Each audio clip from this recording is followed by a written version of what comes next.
What if I told you that the moment you think is happening right now already happened? Not metaphorically, not philosophically, physically. The photons hitting your retina as you watch this video left their source before you decided to press play.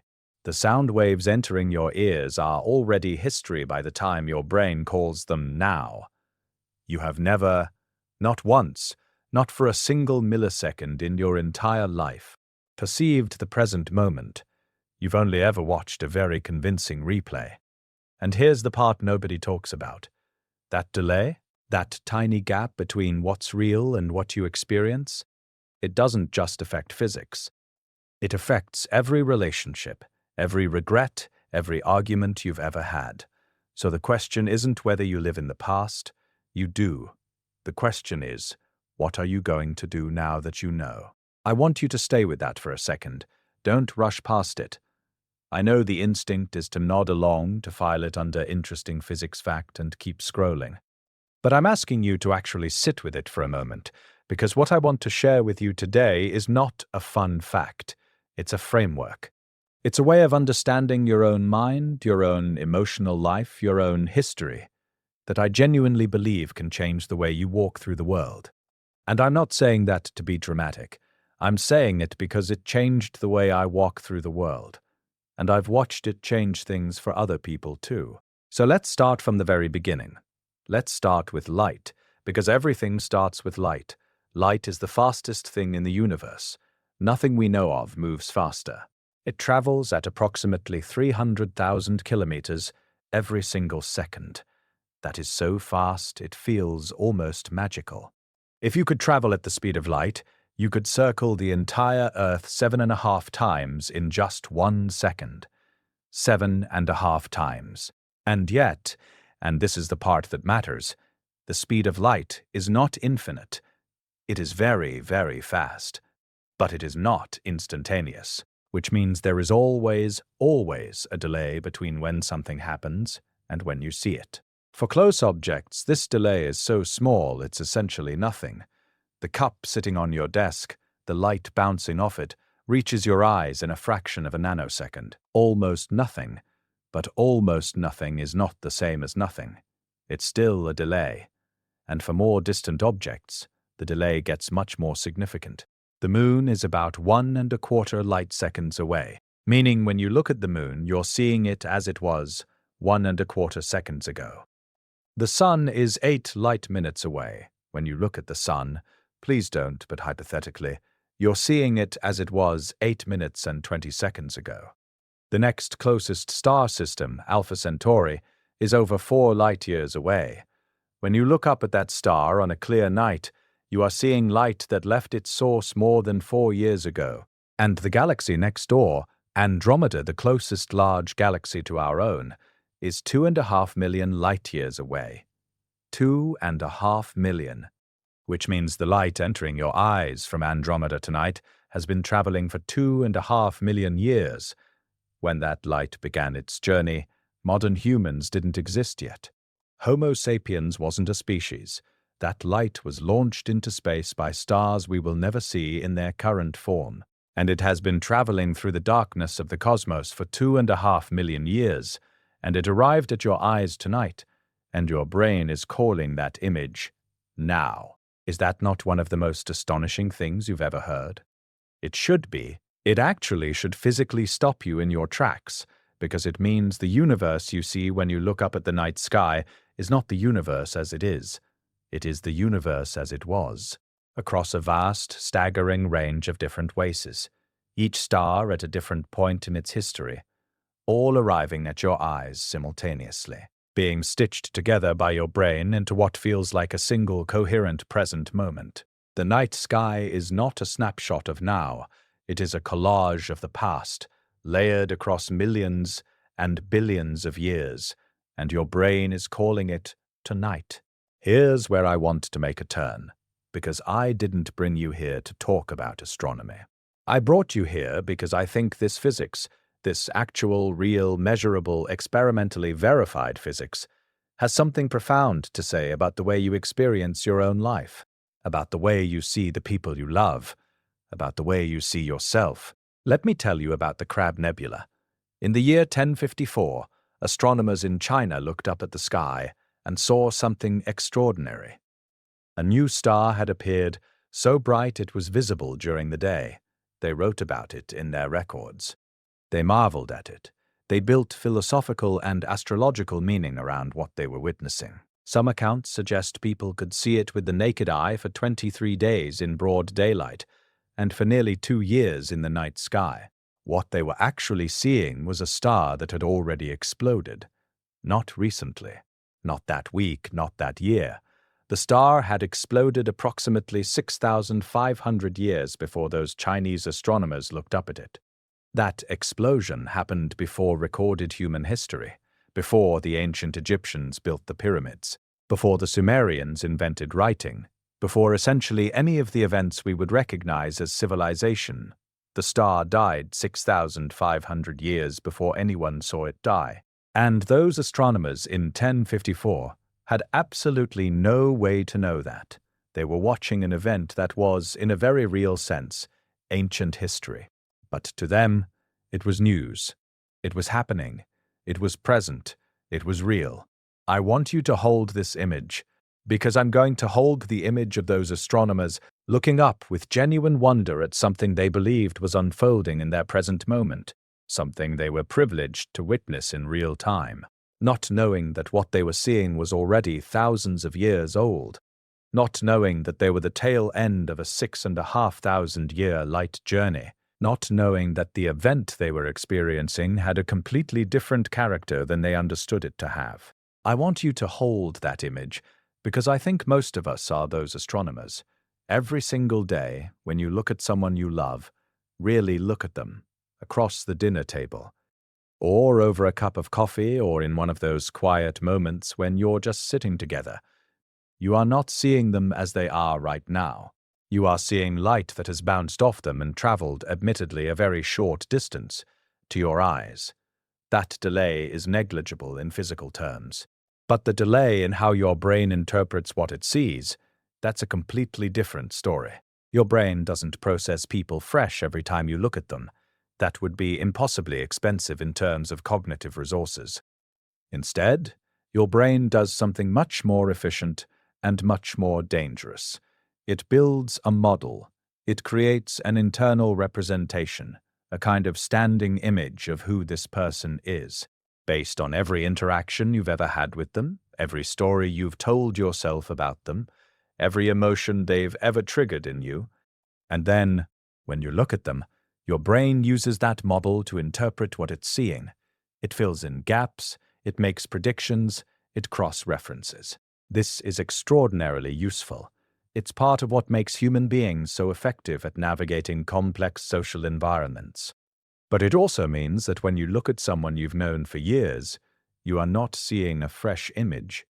You are seeing a composite, a kind of averaging of thousands of past impressions, weighted by emotional salience, filtered through your current mood, shaped by your history with that person.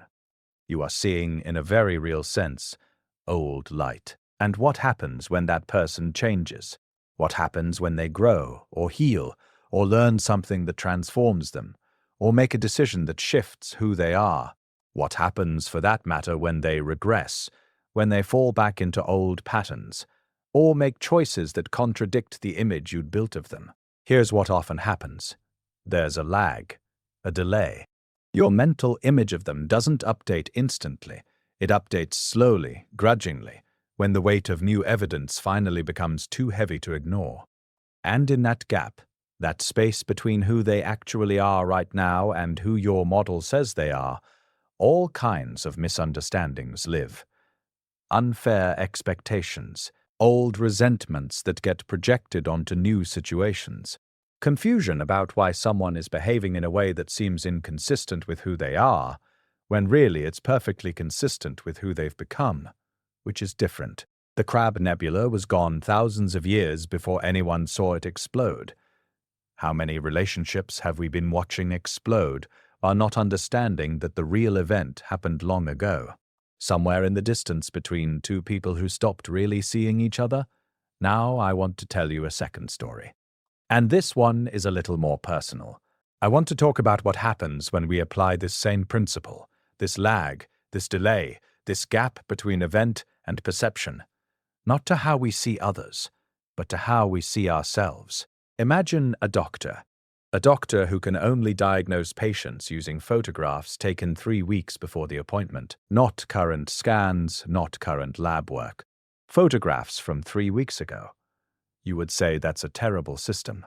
You would say that's a doctor working with stale data. You would point out, rightly, that a lot can change in 3 weeks. A wound can heal, a disease can progress.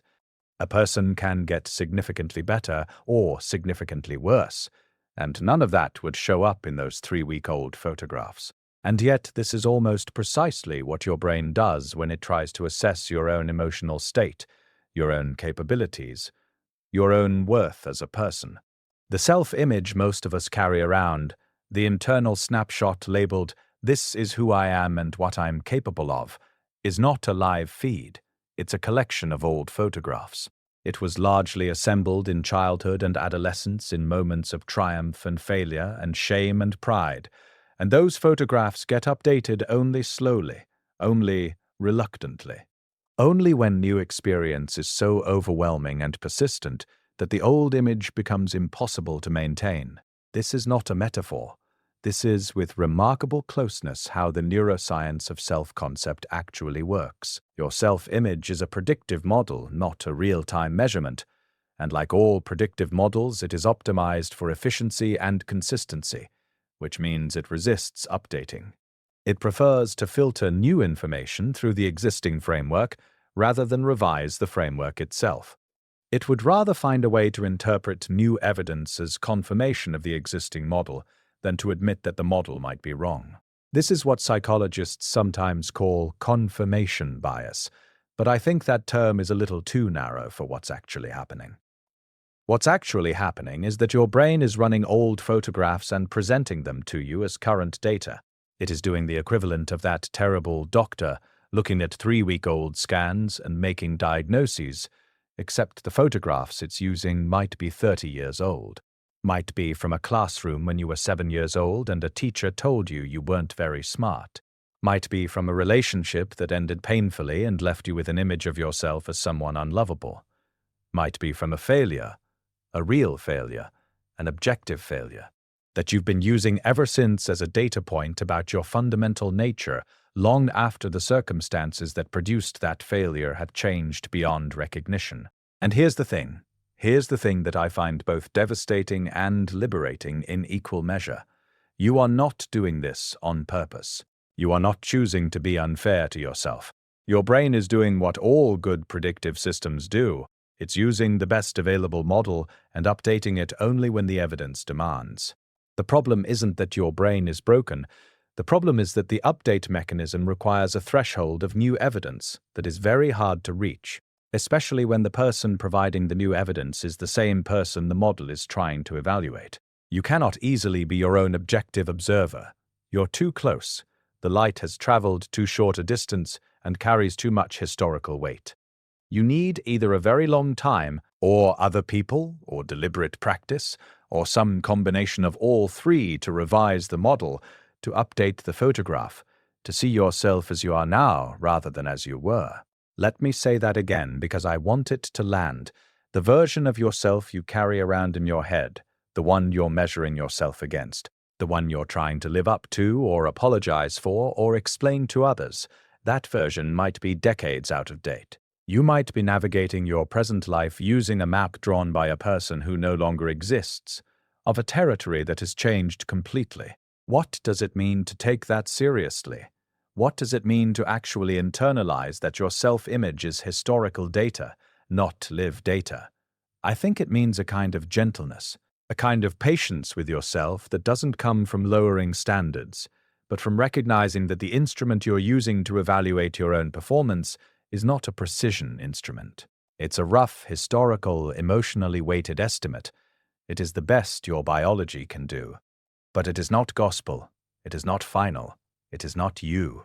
Now I want to get into something that might be the most practically important thing in this entire video, and it has to do with the delay in your emotional responses. We talk a lot in our culture about emotional intelligence, about being aware of your feelings, being present with them, responding thoughtfully rather than reacting automatically. This is good advice. I'm not here to argue with it. But I think there's a dimension of emotional intelligence that almost nobody talks about, and it's this. Your emotional responses are almost always delayed, not by years the way self-image is delayed, but by hours, sometimes days, sometimes weeks. Something happens to you, something painful, or wonderful, or surprising, or confusing, and in the moment you feel something. Maybe you feel a version of what's appropriate.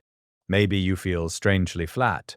Maybe you feel fine, and then you feel terrible the next morning in the shower, when your guard is down. Maybe you realize weeks later that you're still carrying the weight of something you thought you'd processed long ago. This is not a sign of emotional dysfunction.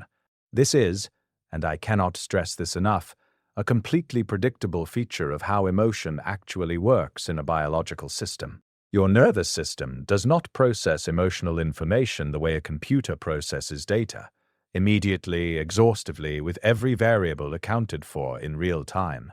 Your nervous system processes emotional information the way a river processes sediment, slowly, incompletely, with a lot of material being carried downstream and deposited somewhere unexpected. The full impact of an experience, particularly a significant one, often takes time to fully arrive. Time for your brain to cross-reference it with everything else it knows, to locate it in your broader history, to figure out what it means in the context of who you are and who you're trying to be. This has an important practical implication. It means that your first response to many situations is not your most complete response. It is a preliminary report, a best available estimate based on the data that's arrived so far. And because you're a human being trying to navigate a social world, you often have to act on that preliminary report before the full data has come in. You have to say something, do something, decide something before your emotional processing has finished. And then the rest of the data arrives later. And you find yourself standing in the aftermath of a decision made with incomplete information, wondering why you couldn't see it more clearly at the time. Why couldn't you? Because you were working with old light, because you were running a preliminary report, because the full signal hadn't arrived yet. I want to offer you a thought experiment.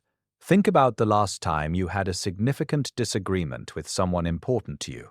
Think about the argument, the words that were said, the feelings that were flying around, and now ask yourself, when did you really understand what that argument was about? Not in the moment, maybe not that day, maybe not for weeks. Maybe you're still figuring it out. Maybe the full shape of what that conflict was actually about, what need wasn't being met, what old fear was being triggered, what the interaction was really saying underneath the surface content hasn't fully arrived yet. This is normal. This is human. This is not a failure of your emotional intelligence. It is a feature of the system you're running. And once you understand it as a feature, once you stop expecting yourself to have perfect emotional clarity in real time, something remarkable happens. You become more patient with yourself first, and then, almost automatically, with other people because you understand that their preliminary reports might also be incomplete, that their first response might not be their fullest response, that the argument they're having with you might partly be an argument with someone else, from somewhere else, from a time before you existed in their life. Now, I've been building towards something, and I want to name it directly. Everything I've described, the delay in how we see the world, the lag in how we see other people, the outdated nature of our self-images, the incomplete and delayed character of our emotional responses, all of this exists in a context where our culture is desperately, insistently, sometimes almost frantically telling us to be present, to live in the now, to stop thinking about the past, stop worrying about the future, just be here. And I don't think this advice is wrong.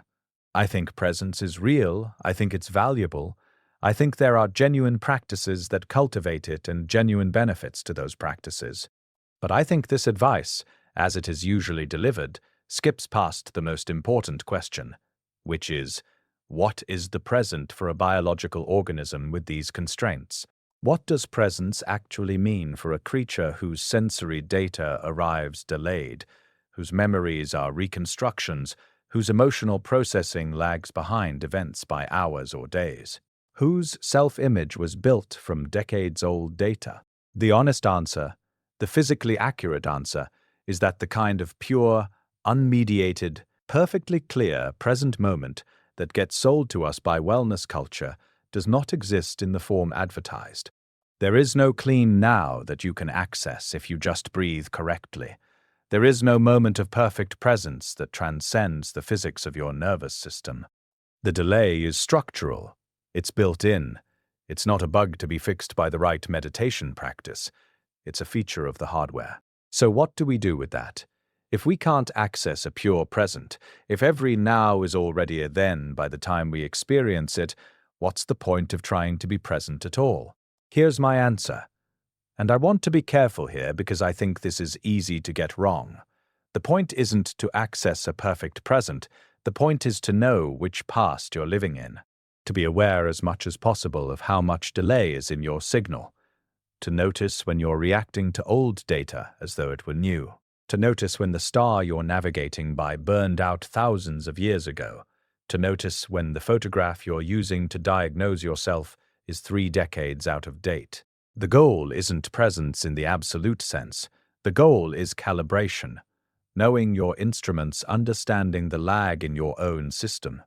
And then, this is the part that matters most, acting anyway, deciding anyway, engaging anyway, not waiting for perfect real-time data that will never come, but working skillfully with the delayed, imperfect, historical data you actually have. A physicist doesn't stop making measurements because every measurement has uncertainty. A navigator doesn't stop steering because the stars they're using might be long dead. A doctor doesn't stop making diagnoses because yesterday's test results are, technically, already yesterday. You work with what you have. You account for the uncertainty. You make your best estimate, and then you test it against reality and update. That's what I'm inviting you to do. Not to achieve some impossible standard of perfect presence, but to become a more honest, more humble, more compassionate operator of the instrument you actually have, which is a biological system that perceives the world with a delay, that processes emotion with a lag, that carries old photographs labeled as current reality. That instrument, for all its limitations, is also capable of extraordinary things. It can love and create and understand and grow and surprise itself. It can hold a dying star in its field of vision and call it beautiful even knowing its old light. It can look at another imperfect biological system across a table and feel genuine connection even through all the accumulated distortions and delays and outdated models. The limitation and the beauty are part of the same thing. You can't have one without the other. Let me tell you about memory for a moment, because I think memory might be the most misunderstood word in the human vocabulary, and what we think it means is holding us back in ways we don't fully see. Most people think of memory the way they think of a photograph or a video recording. Something happens, you record it, you store the recording, and when you want to remember, you retrieve the recording and play it back. This model feels true. It feels obviously true. It matches our experience of how memory feels, vivid, specific, detailed, like watching a replay. It is, I have to tell you, almost completely wrong. Memory is not storage. Memory is reconstruction. Every single time you remember something, your brain does not retrieve a stored recording. It rebuilds the memory in real time from fragments, from cues, from your current emotional state, your current understanding of yourself and the world. And in that rebuilding, inevitably, things change. Things get added that weren't there. Things get removed that were. Emphasis shifts. Meaning changes. The memory that emerges from the reconstruction process is always slightly different from the memory that went in. This is not malfunction. This is how memory is supposed to work.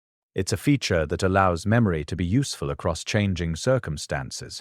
You're not stuck with a rigid, unchanging recording that might be misleading in a new context. Instead, memory is a living document that updates itself to remain relevant.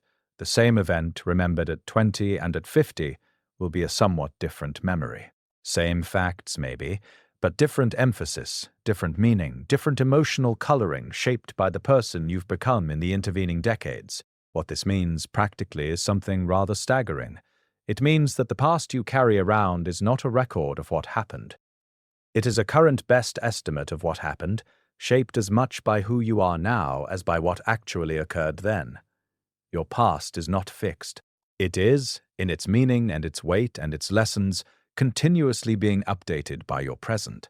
Which means, and I want you to really hear this, changing who you are changes the past you have access to, not the facts of what happened.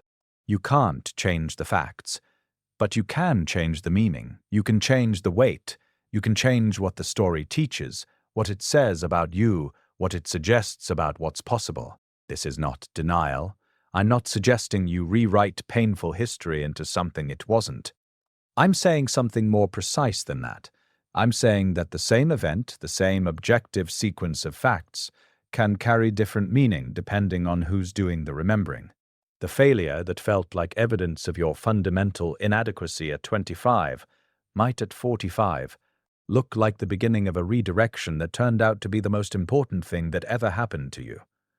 Not because the facts changed, because you changed, because you brought different eyes to the same old light. And this is within your power. Not easily, not quickly, not without real effort and real support, and sometimes real professional help, but within your power in the direction of your choices, available to you as something to work toward. The editorial authority over the meaning of your own life is not something that was taken from you. It is something that is, in principle, yours. Even if you've never been told that, I want to spend some time now on something I think is one of the most quietly liberating ideas I know. And it's this: the delay is information. We tend to treat emotional delay as a problem, as a failure. I didn't respond well in that moment. I didn't see that coming. I realized too late what was actually happening. I should have felt that sooner. I should have understood. I should have known. Should have. Should have. That phrase, I think, causes more unnecessary suffering than almost any other two words in the human language, because it assumes a standard of real-time emotional clarity that is, as we've established, physically unavailable to you. It assumes you should have been able to process the full signal before the full signal had arrived. But what if the delay is actually doing something important? What if the lag in your emotional processing is not a failure of sensitivity, but an expression of it? What if taking longer to fully understand the impact of an experience is a sign that you're processing it more completely, more carefully, more honestly? That you're giving it the weight it deserves rather than filing it away quickly under an easy label? Some of the wisest people I have ever known were not the fastest emotional responders. They were not the ones who immediately, confidently named every feeling in every situation and knew exactly what it meant. They were the ones who allowed themselves the time to not know, who sat with complexity and resisted the urge to resolve it prematurely, who came back to things days later with new understanding, who let the full signal arrive before rendering a verdict. There's a kind of emotional courage in that, in being willing to say, I don't fully understand yet what this means. I'm still processing. The complete picture hasn't arrived, and rather than grabbing the nearest available interpretation and cementing it into certainty, just staying open, being patient, letting the light travel. Think about what this means for relationships. For the times you've been hurt by someone and wanted to understand immediately exactly what their behavior meant, and exactly what it said about them, and exactly how you should respond. In those moments, the urgency to resolve the uncertainty, to close the question, to arrive at a clear verdict, is completely understandable. Uncertainty is uncomfortable. The open question is painful. We want to understand, and we want to understand now. But the understanding that arrives in the first hour is rarely the most complete understanding. The meaning you construct in the immediate aftermath of a wound is often the most distorted meaning, because it's constructed under the most pressure, with the most emotional static, before the full picture has had a chance to develop. Photographers know this. You don't always know which photograph is the best one while you're still in the moment shooting. Sometimes the best shot is one you don't recognize until later, when you're looking through everything with a little distance. The delay of review is not a limitation. It's part of the process. Now, I want to come to what I think of as the most important principle I want to leave you with, and I want to frame it in a way that might seem counterintuitive at first. You cannot step into the present, but you can stop lying about the past. What do I mean by that? I mean that the liberating move here is not to somehow transcend the delay, to find a technique or a practice that gives you access to some pure, unmediated now that the physics of your nervous system has always denied you. That's not on offer. The delay is structural. You can't engineer your way out of it. The liberating move is to become conscious of the delay, to become aware, with increasing frequency and increasing gentleness, that what you're reacting to might be old light, that the person you're sitting across from might not be the person you're actually reacting to, that the self you're judging might not be the self that showed up today, that the verdict you rendered on yourself, maybe years ago, maybe in a dark moment, maybe in a context of pain and confusion that has since changed completely, might be a verdict rendered on someone who no longer exists, in a case that has since been reopened. Lying about the past, in the sense I mean, is treating historical data as current data. It's looking at a photograph from 30 years ago and using it to make decisions about today. It's mistaking the Crab Nebula for news. And I want to be clear, this is not a moral failure. This is a cognitive feature. You're not lying on purpose. Your brain is doing exactly what it's supposed to do. It's using the most efficient available model rather than starting from scratch every morning. But you can become aware of it. You can learn to hold your models a little more loosely. You can develop a practice of checking the timestamp on your data, of asking when a strong feeling or belief arises, when was this formed? Under what circumstances? By what version of me is it still current? That question, is it still current, is one of the most powerful questions I know. It doesn't require you to abandon your past. It doesn't require you to pretend painful things didn't happen. It just asks you to verify the relevance, to check whether the light you're navigating by is still a reliable guide to where you actually are. Now let me tell you about stars, and about navigation, and about why dead things are still useful. Many of the stars you can see on a clear night no longer exist. Not might not. Many of them definitely don't. They burned out thousands or millions of years ago, and their light is still in transit across the universe, still arriving at human eyes, still being used by humans to navigate and wonder and make wishes. For centuries, literally centuries, sailors navigated by starlight. They used the positions of stars they couldn't possibly have confirmed were still alive. They took star sights with their instruments, did their calculations, plotted their courses, and they generally got where they were going, not because the stars were current, but because the light was still informative, even as history, even as signal from the long-dead past.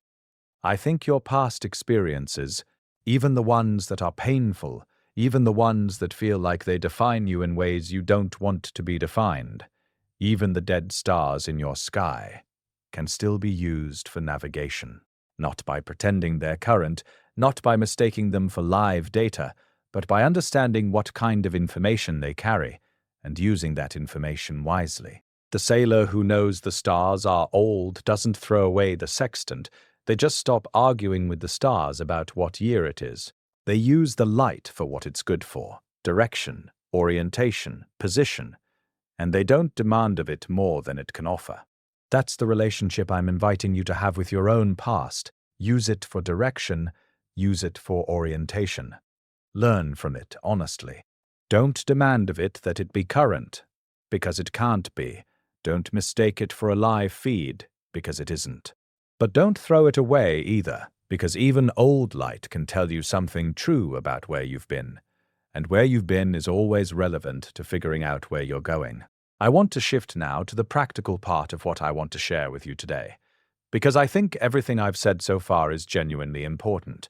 I think the conceptual framework matters, but a conceptual framework that you can't do anything with is just an interesting idea, and interesting ideas without application have a way of fading. So I want to give you a few things you can actually use. Things that are simple, not easy. Simple. There's a difference. The first thing I'd invite you to practice is what I think of as the old light pause. It's exactly what it sounds like. When you feel a strong reaction, frustration at someone, hurt by something, a sudden surge of anxiety or inadequacy, before you act on it, just pause long enough to ask one question. Is this old light or new light? That's the whole practice. Not suppressing the reaction, not analyzing it into the ground, not performing some elaborate emotional audit. Just, is this coming from the present situation as it actually is right now, or is this coming from somewhere older? That's fine. Not knowing is information too. The value of the question isn't in always getting a clean answer. The value is in creating a small gap, a momentary space between the stimulus and your response. That gap, even if it's just a few seconds, is where choice lives. It's where you get to decide whether you're going to be run by old light or whether you're going to try to see by something more current. This is also one of the most effective things I know for navigating conflict with people you love. When you're in the middle of an argument, when the temperature is rising, when old wounds are getting activated, just the question, is what I'm responding to actually happening right now? Or is this a rerun of something older? And then, if you can, the follow-up, is what they're responding to actually happening right now, or are they also running old light? Conflict that feels completely intractable in real time often looks much more navigable from this vantage point. Not because the feelings aren't real, they are real, but because you understand that both of you might be partly responding to things that happened before this conversation, before this relationship, before you even knew each other. And that understanding, if you can hold it with any consistency, opens up a kind of compassion that is genuinely hard to access any other way. The second practice I want to offer you is what I think of as the memory update. Here's how it works. Choose one story from your past that you've been using as evidence against yourself. Just one. One thing you filed under the heading, "This is why I'm not capable of X," or "This is proof that I'm not the kind of person who can Y." Something that happened, maybe a failure, maybe a moment of cowardice, maybe a decision you made that you've been paying for ever since, that has become part of the standing case against yourself. Now sit with it for a while and try to read it differently. Not to change the facts. Not to excuse anything that genuinely deserves accountability, but to bring what I'd call the compassion of a biographer to it. If this story were being read by someone who genuinely understood the context, who knew everything about the circumstances, the limitations, the state of knowledge and resources and emotional capacity you had at that time, what would they see? What would a fair and thoughtful reader find in this story that the prosecutor in your head refuses to acknowledge? Because here's the truth. You are constantly reconstructing your memories anyway. Your brain is editing that story every time you access it, without your permission, shaping it based on your current emotional state and self-concept. This practice just makes that editing conscious. It invites you into the process deliberately. It asks, if I'm going to reconstruct this memory, and I am, because that's what memory does, can I reconstruct it in a way that is fair, not falsely positive, not denial, just fair? What would a truly fair reading of this evidence actually say? I think most of us would be surprised by how different the verdict looks under a fair reading. Not innocent of everything, I'm not suggesting that, but far less definitively damning than the case we've been prosecuting against ourselves. The third practice is stranger and lighter, and it might seem like it doesn't belong here. But I'm going to give it to you anyway because I believe in it. Once a day, in the shower, at a stoplight, looking out a window for 30 seconds, remind yourself that you are a biological creature receiving a slightly delayed broadcast of reality. That every beautiful thing you have ever seen came to you as historical data. That the face of the person you love most arrived at your eyes as reflected light that has technically already traveled. That the color of the sky this morning was not the sky's current state, but a signal that left its source some fraction of a second ago. And that it was still beautiful. The delay didn't steal the beauty. The light being old didn't make it less luminous. The technically historical nature of the moment didn't prevent the moment from mattering. I think this matters because we live in a culture that is very good at telling us that authenticity requires immediacy, that real feeling is raw and unmediated, and right now, that anything processed, anything considered, anything that took time to understand is somehow less genuine than the immediate gut response, and I think this is wrong. I think it gets it exactly backwards. I think the response that has had time to travel, the understanding that arrived after the delay, is often the most honest, the most complete, the most genuinely you of all your responses. The light that has traveled the farthest has visited the most of the universe. Maybe the understanding that has traveled through the most of your experience is the understanding most worth trusting. The fourth practice, and the one I want to close the practical section with, is the simplest and in some ways the hardest. Act anyway. Know that you're delayed. Accept that you'll never have perfectly current data about yourself or anyone else. Understand that your emotional processing is running slightly behind the events it's processing. That your self-image is built from old photographs. That your models of the people you love are constantly lagging their reality. Hold all of that, and then act anyway. Make the decision with the best available data, knowing it's imperfect. Have the conversation, knowing you might not have the full picture yet. Start the project, knowing you might see it more clearly in 6 months than you do today. Say the thing you've been holding back, knowing that the right moment, the moment of perfect clarity and perfect readiness, is not coming, because that kind of moment requires a real-time access to the present that you don't have. This is not recklessness. This is how all good science is done. You don't wait until you have complete information to run the experiment. You design the experiment. You run it with the best available instruments, you account for the uncertainty and the margin of error, and then you observe what happens and update your model accordingly. You learn by doing, not by waiting until doing is perfectly safe. The uncertainty is not a reason to wait. The uncertainty is the reason to move carefully, but still to move. You are doing science every time you take a step forward with imperfect information and stay honest about what you learn. And every step forward, no matter how small, generates new data, new light, more current signal. The only way to get fresher information is to give the universe new things to respond to. So that's what I want to say to you today. And I want to bring it all the way home now because I think we've covered a lot of ground, and I want to make sure none of it gets lost. You have never seen the present, not once, not for a single moment in your entire life. The light that enters your eyes is old. The sounds your ears process are already history. The face you see in the mirror every morning is a nanosecond in the past. The stories you carry about who you are were written by people, versions of you, who no longer exist, in circumstances that no longer pertain, using instruments that were, by any fair measure, inadequate to the full complexity of what was happening. And I want you to hear what I'm not saying. I'm not saying none of it matters. I'm not saying the past isn't real. I'm not saying you should dismiss your history or walk through the world as though your emotional responses don't mean anything, or act as though everything is uncertain so nothing can be trusted. I'm saying something much more specific and, I hope, much more useful than that. I'm saying, know what kind of light you're using. Know which photographs are old and which are recent.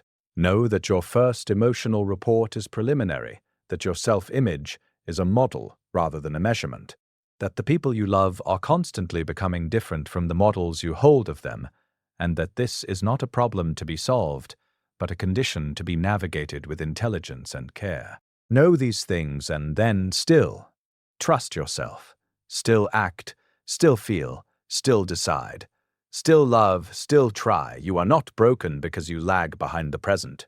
You are a biological creature doing something extraordinarily complicated, navigating a physical universe, maintaining relationships with other biological creatures who are equally delayed and equally imperfect, trying to build a life that means something. And you are doing it with instruments that have real limitations and real constraints, and that are nonetheless genuinely remarkable. The navigator who knows the stars are old doesn't throw away the stars. They just stop fighting with them about the current date. They use the light for what it's good for. They navigate. You can navigate. You are navigating. You have always been navigating, and the mistakes you've made along the way, the moments where you reacted to old light as though it were news, where you used outdated photographs to make decisions that didn't age well, where you held on to a model of someone or yourself long past its accuracy. Those are not evidence of your fundamental inadequacy. They are what happens when a biological system with these constraints tries to navigate a complicated world.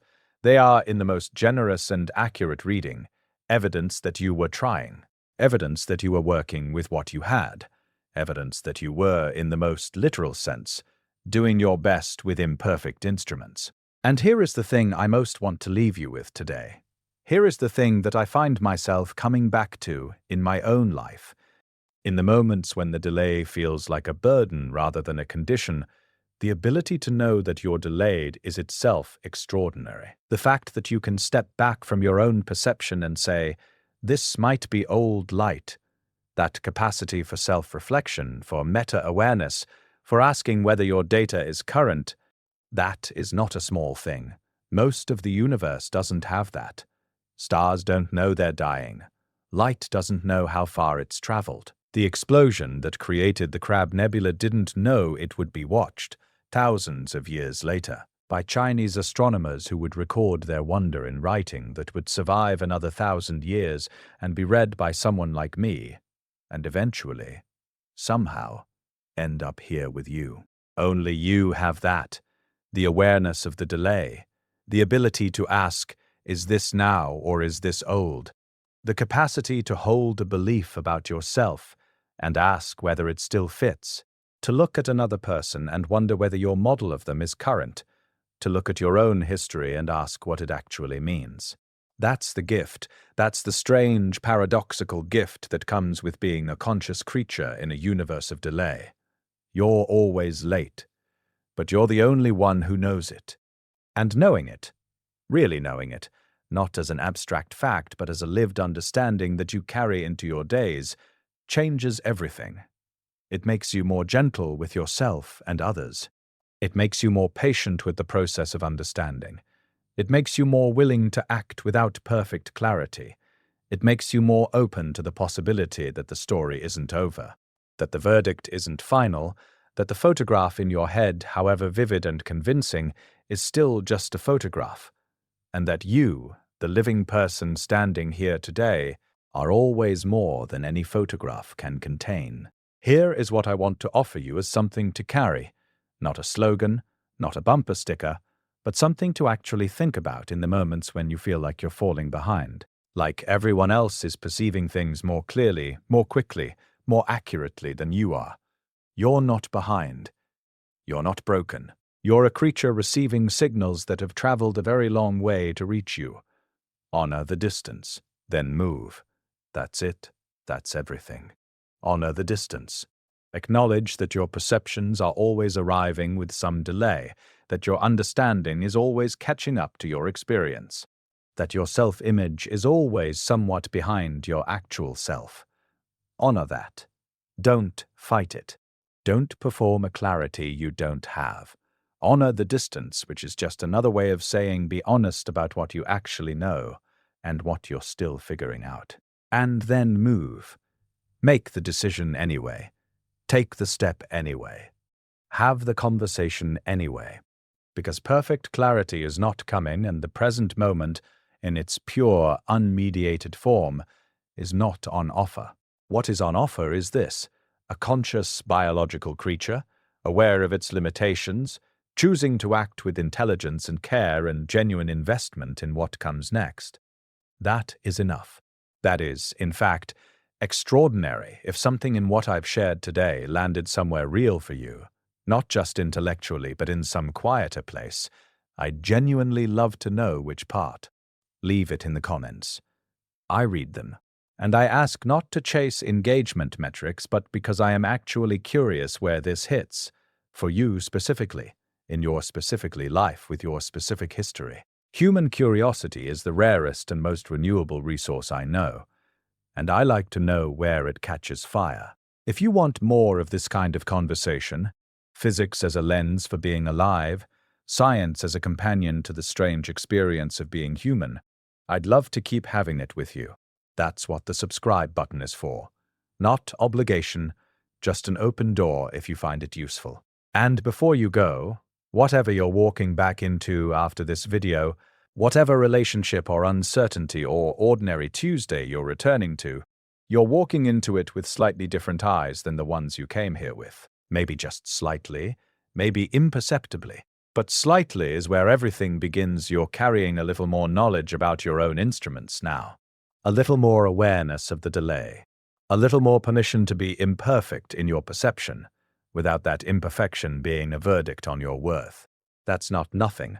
For a creature that can only ever see the past, that might be the closest thing we have to a future.